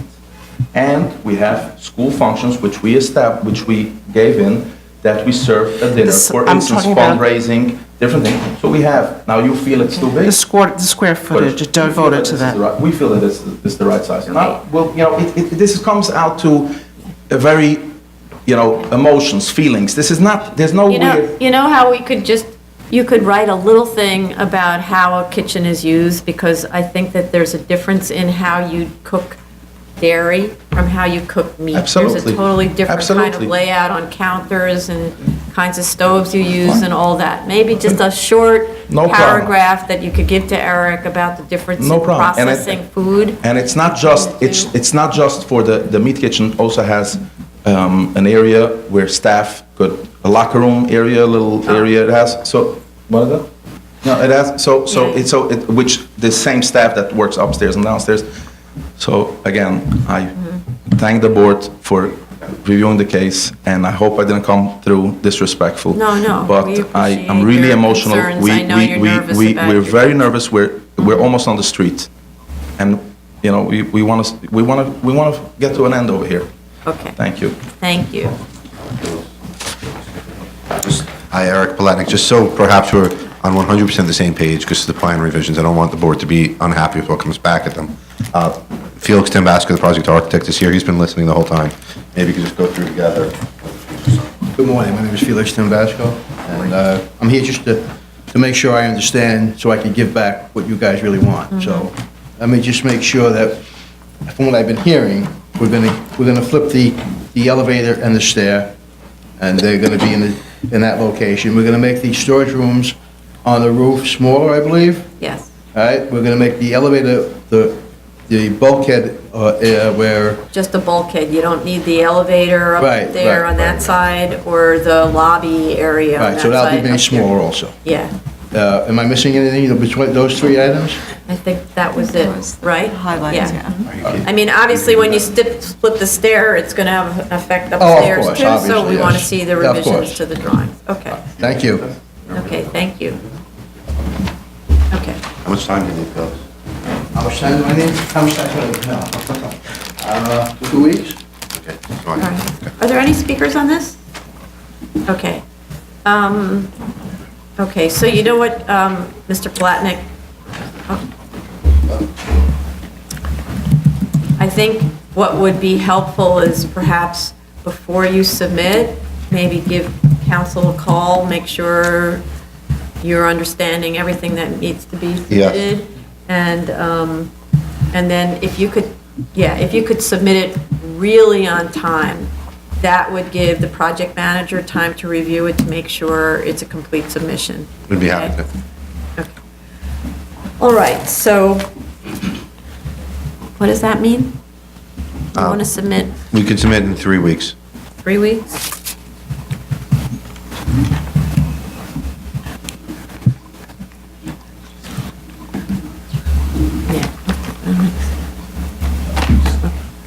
Counselor, we'll have a conversation about parking. We haven't resolved it at this hearing, but we can resolve it before the next hearing, and we'll work it out. Okay, thank you. Yeah, that you should have a conversation. Okay, that's, so does that mean it's just, what? Yeah, don't wait on the environmental, keep that going, because actually environmental is often what slows us down. Yeah, no, we won't. We'll So, make all the okay. submissions. It's only the air quality, I think, that's the only outstanding issue. Right? Okay. So does that mean you'd submit like on June 1st, something like that? We could submit the week after June 1st. That'd be So great. June 8th? That'd be great. Okay, so then for hopefully, we could close, I think, no? You think we could close? If we flip Thank this you. and do all this, yeah. Thank you. Decision on the 28th Thank you. of June. Okay, Thank you very much, and thanks for giving our client the opportunity to speak to the board. okay. And so for a motion to close? Chair Promoter, Aye. Vice Chair Hinson, Aye. Commissioner Montanez, Aye. Commissioner Shockley Brown. Aye. Commissioner Chanda. Aye. Thank you. Thank you. Thank you for coming. New cases, item number 6, 16404BZ, 2241 Westchester Avenue, the Bronx. What do you see? What you do before the next one? Good morning, Josh Rodsmith of Bakerman LLP for the applicant. This is an application to extend the time to obtain a certificate, actually a final certificate of occupancy for the premises, which includes a physical culture establishment on the second floor. We currently and have had temporary certificates of occupancy for quite some time. And in order to issue a final certificate of occupancy, one of the issues that we need to address is to have the board extend the time to actually obtain it. Because the December 2014 BSA grant, which extended the term of this special permit, required that it be obtained by December of 2015. There was a question yesterday regarding the fire alarm system. We've had a fire alarm system that's been installed and operational since Planet Fitness took over the premises in 2010. We have certificates of fitness, a place of assembly for the fitness center. Wait, go back. You just said you had the fire protection in place. That means a fire alarm and sprinklers in place since 2010? Yes. But in 2014, there was the subject that the fire protection hadn't been installed. No, my understanding In the- is that it's always been installed. We hadn't received final sign-off. And there were a number of applications that were open in the building that were that didn't pertain to our PCE space, that were causing delays in obtaining all of the final sign-offs. Sign-offs of the sprinkler and fire alarm in the space? The final sign-offs, yes. This is what I've been told. I do know that we had an inspection of the fire alarm system last year, a final inspection to obtain the final sign-off. A letter of defect was issued. We made some changes, and a reinspection occurred in March. The result of that reinspection was another letter of defect, but for purposes of the fire department wanting us to update an approved plan, we've been informed that no additional inspection is necessary. The revised as-built drawing has been filed, and now we're just waiting for that to be approved by the FDNY. Once that is approved, then the application can be signed off at the Department of Buildings. And what else is holding up the C of O? I don't believe there's anything holding up the C of O from our end, but I will confirm that in writing. Okay. Just also, there were a number of ECV violations. All of those have been closed out.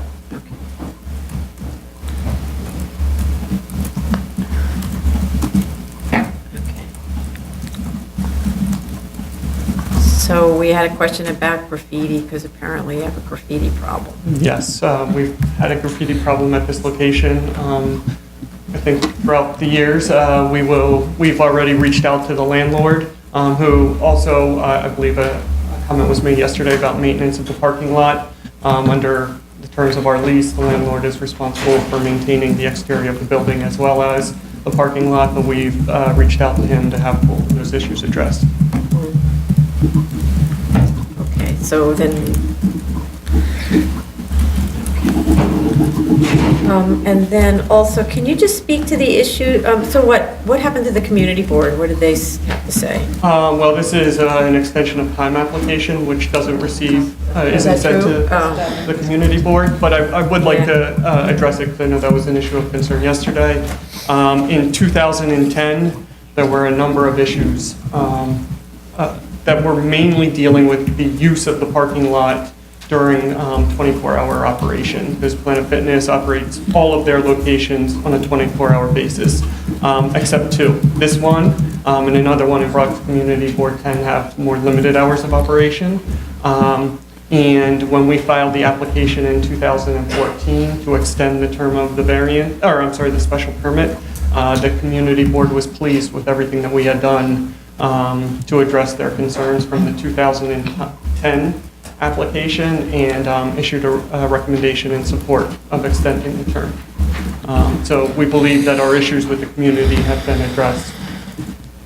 Could you give us a copy of that? Absolutely, I'll dig through my file, see if I can find it.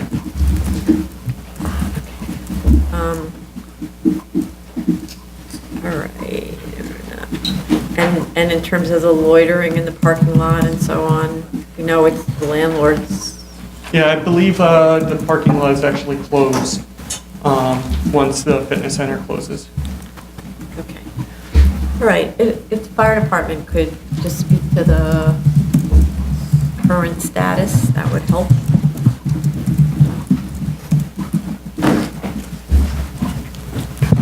Good morning, Anthony Scaduto, Fire Department. Yes, Mr. Rhinesmith is correct. The interior fire alarm system is installed, is functional, but the final write-offs, sign-offs won't be done until some minor corrections are done. There have been the documents submitted for requesting corrections, and that's it. But it is functional, sprinkler system's functional. Okay. And so we have no objection if this continues. The minor corrections, are they physical corrections or to the? Mostly administrative. Okay. Thanks. Okay, good. Are there any speakers on this? Okay, anybody else have any comments, questions? So then if fire department is okay, though I'm not so happy about closing because this has been going on forever, but, anyway, let's close. Chair Perlmutter? Aye. Vice Chair Hinkson? Aye. Commissioner Montanez? Aye. Commissioner Ockley Brown? Aye. Commissioner Chanda? Aye. Should we grant with the hopes that? Any opinions? Okay. Okay, all right. So the condition is, of course, that you will make those corrections to the fire department submission and the alarm system will be signed off and you will obtain a C of O. Okay, so a motion to grant then. Chair Perlmutter? Aye. Vice Chair Hinkson? Aye. Commissioner Montanez? Aye. Commissioner Ockley Brown? Aye. Commissioner Chanda? Aye. Thank you very much. Thank you. Item number 7, 30606BZ, 50 Lawrence Avenue, Brooklyn. Good morning, Frank St. Jacques, Sheldon Bell, PC for the applicant. We attended the review session yesterday, and I have answers to a number of the questions that were raised, and anticipate that we'll need to submit some additional materials. With respect to the community board recommendation, we did receive a hard copy of that and we'll submit it to the board. It indicates that the community board 14 approved the application 30-0. This was after a lengthy hearing where traffic, the current conditions of the site and the area were discussed in detail. Fortunately, none of that's included in the recommendation. Are there conditions? No conditions. It was a straight approval, 30-0. So we'll submit that community board 14 recommendation for approval. The restrictive declaration was recorded against the property in October of 2007. We'll submit that document as well. With respect to the ownership, the original applicant was 60 Lawrence LLC, but the application was brought on behalf of Talmud Torah, who's the applicant here.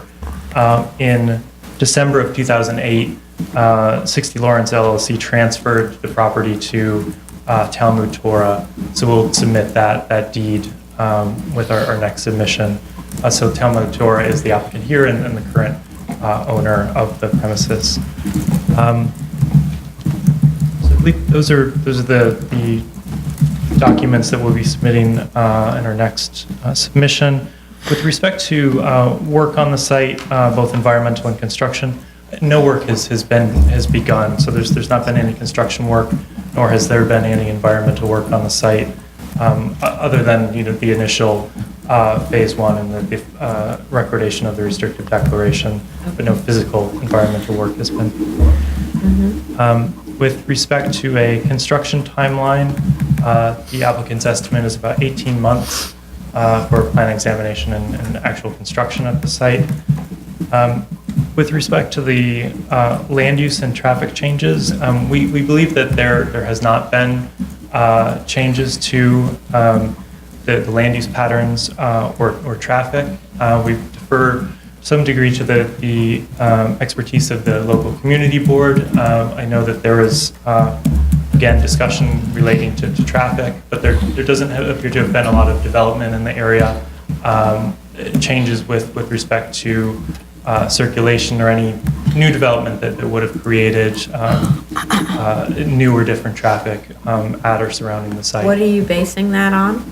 At this point, just anecdotal evidence from our client and from discussion at the community board. We have not performed any environmental or traffic studies relating to that, but it's just our applicant's experience with the area, and again, the discussion that was had at the community board relating to traffic. Could you verify that there hasn't been any zoning changes? There haven't been zoning changes in the immediate area?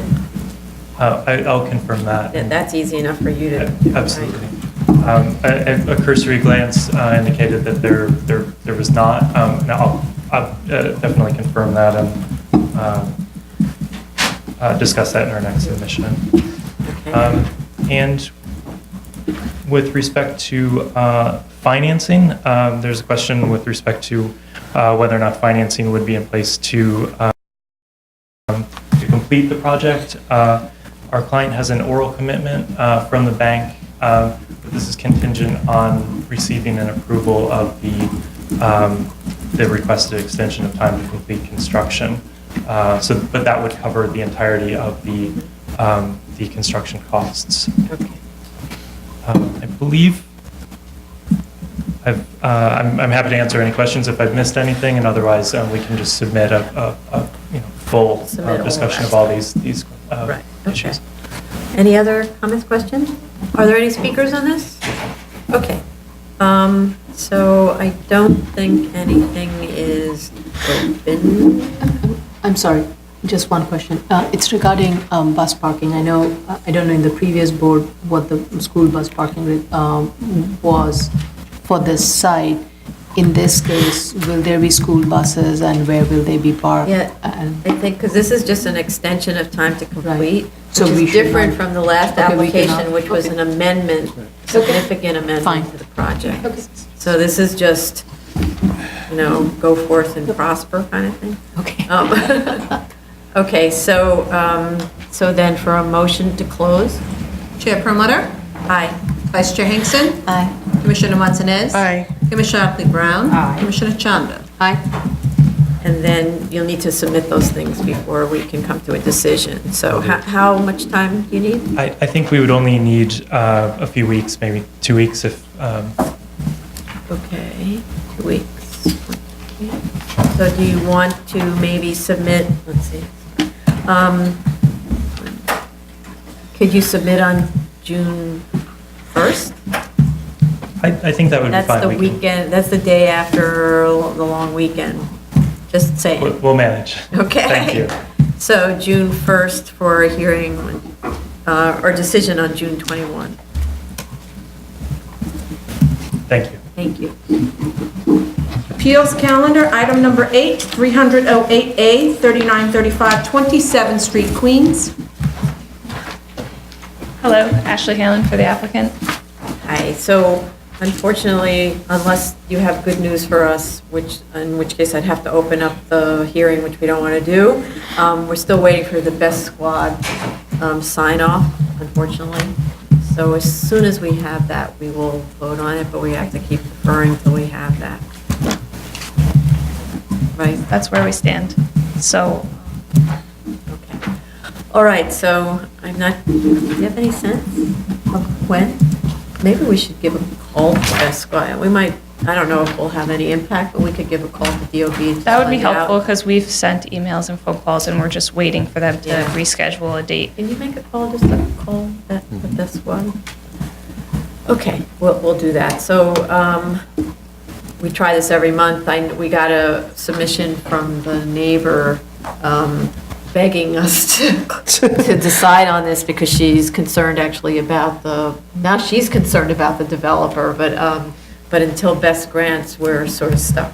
So, I just say we just put it off till the next month, 4/20. There's a June 2nd or a June Well, 4th. that's, okay, we could put it to June 2nd if we think. Just keep putting it on until we get it. Yeah, okay, June 2nd is fine. Okay, Thank you. thank you. Continued hearing items, item number 9, 162, 164, 15A, 139, 48, 88th Road, and item number 10, 165, 166, 15A, 88, 30, 34, 36, 38, 142nd, 4th, Street, Queens. What's this? Oh. I'll explain in a second. Good morning, Josh Ryan Smith of Ackerman LLP for the applicant. I believe yesterday from our submission that there was some confusion about some of the documentation we had submitted to show evidence that we had the funds. Yeah, that was the weirdest deal I ever seen. I mean, there are two properties that the applicant currently owns. They've already been built and they have final C of Os. And the reason there was confusion is they were redacted to withhold specific transactional information. But they are two other properties in Jamaica that they entered into contract in early April. They're supposed to close on or about. Sorry, these are sets, there's two of each. Yeah, I'll explain what they are in one second. So we had submitted redacted versions of these contracts. But the redacted portion was the specific block and lot, but I'm submitting them to the board as well as attaching a copy of the final C of O for each of these buildings. So one final CO was issued in April, the other final CO was issued Okay, so you on May actually have a 16th. house to deliver. Exactly. So we are able to close within the next several weeks on both of those transactions. These properties are actually part of a row of 5 townhomes, all of which will be sold in the next couple of months. But these contracts show that once we have those closings, we have the funds to complete the construction on this application. Okay. I apologize if that wasn't clear in the submission. And I think the other issue was with respect to the time to complete. I've consulted with my client, who is a general contractor, and while maybe the 10 months may be optimistic, this is 10 months from reinstatement of the permits, but you also have to remember, we already have foundations, all excavation. He is able to mobilize his crews quickly, and we feel like 10 months is, if optimistic, it's still something that is a realistic timeframe. Wow, even getting a C of O in a month? Who can do that? Yeah, really. Maybe you need a year. Okay, but I mean, this is just, we're giving a offering general. more time to complete. You should just say thank you. No, we'll take that. We weren't submitting this saying this is all the time we want. Yeah, okay. I thought we were being asked to provide a general idea of what the anticipated. It sounded like that's what you were asking for. We would certainly, typically, common law vested cases are given for at least 2, sometimes even 4 years. Right. That was the assumption, and I apologize that it wasn't clear. Okay, yeah. But it's impressive, a C of O in a month. I love that. Okay. I'm going to check back in 10 months and see where we are. My odds are Mr. Kundu. Okay, I don't think, was there anything else? Just a second. Yeah, I thought that analysis on the existing foundations was super clear. Thank you for that. And also, so is the memo on abandonment. It'll help us in general. Okay, so I think that's it. Are there any speakers on this? Okay, so for a motion to close. Chair Promoter, Aye. Vice Chair Hinkson. Aye. Commissioner Montanez. Aye. Commissioner Otley Brown. Aye. Commissioner Chanda. Aye. Okay, and for, I think there's nothing open, right? So for a motion to grant? Chair Promoter, Aye. Vice Chair Hinkson. Aye. Commissioner Montanez. Aye. Commissioner Otley Brown. Aye. Commissioner Chanda. Aye. Thank you very much. Okay. So do we need a break? This is before Barry. You want to take a 10-minute break? 10-minute break? 10-minute break? Okay, yeah, take a 10-minute break. Time to visit the facilities. Mike's off? I'm good.